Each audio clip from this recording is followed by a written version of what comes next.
Do you practice English every day?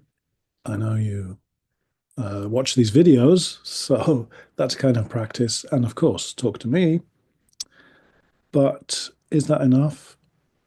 Maybe, maybe not. Also, the idea of practicing English every day sounds really good. Like this chap behind me. There he is. I don't know where he is. It looks like he's in a temple grounds studying English. AI is very confusing. AI, artificial intelligence is not so intelligent sometimes. Let's hope. Anyway, can you find enough time to study every day? It seems, I know English teachers always say, study a little bit every day. It's better than studying a lot just once a week or once a month. Yeah, that's true. But how do you do that? How do you fit in studying English in amongst all the other things that you have to do every day? I have a plan for you. In fact, I wrote a book about this, more about that later. But here's my plan for how to study English on your own when you don't have a teacher, or just to keep your English ticking along, keep it moving, keep it going. You do one task. Sorry, you do seven things a day, and each thing takes just 5 minutes. So in total, it should be no more than 35 minutes, 30 to 35 minutes. The first thing you do, well, there's seven tasks, and each one should be just 5 minutes long. First one, A, read something, anything. It could be a news report, chapter from a romance book, a blog. Very, very short, only 5 minutes. B, listen to something. It could be a news report, YouTube, Spotify, something on Netflix, NHK, BBC, Audible books, anything in English, but only 5 minutes. Don't push yourself too much. C, note one piece of new vocab, any new word that you heard from listening or reading. Write one thing down.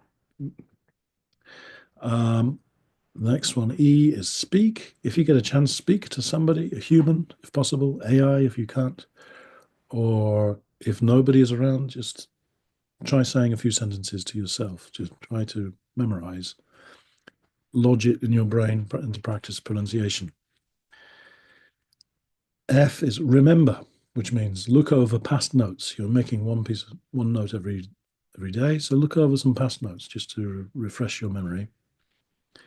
And the final one is G, prepare. Prepare for tomorrow's materials. So you know what video to watch, you know what to listen to. Just spend 5 minutes thinking, oh, that looks like something interesting. I'll do that tomorrow.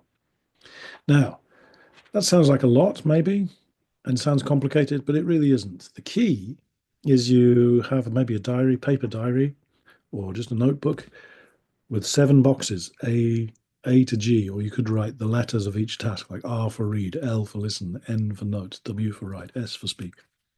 Every time you do one of those things, you cross it out. Hopefully, every day you'll have all 7 boxes ticked off, crossed out. And then you start again the next day.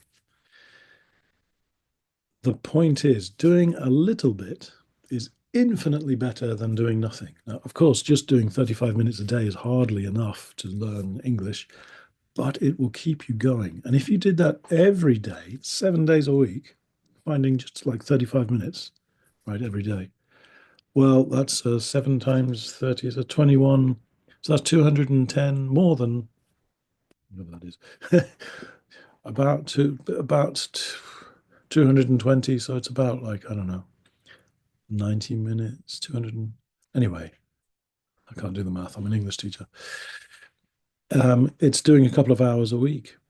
Couple of hours a week, every week, 52 times a year. My goodness. Well, now you're looking at 200 hours of studying English, all for free, all that you're doing yourself. Now, top that off with talking to a teacher like me, talking to other speakers, native speakers or fluent speakers. You really will raise your English level and keep it at a high level. Now, as I said, I wrote a book about this sort of thing. It's called Jefwars, Jefwarz. And there's a link to it in the back of the book. Maybe I'll put a link at the bottom of this video too. And that's really about using this system to do almost anything, to study anything, not just English. If you're interested, have a look. If you're not, I've just told you the main points.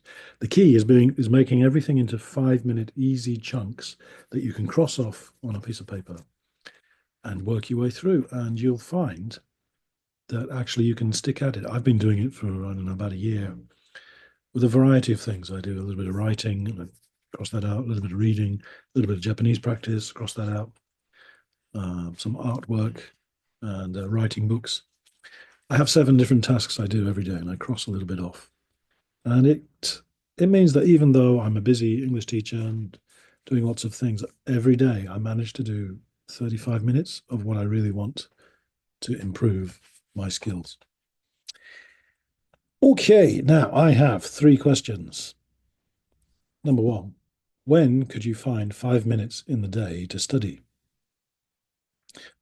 Number 2, what do you think is the best way to study English?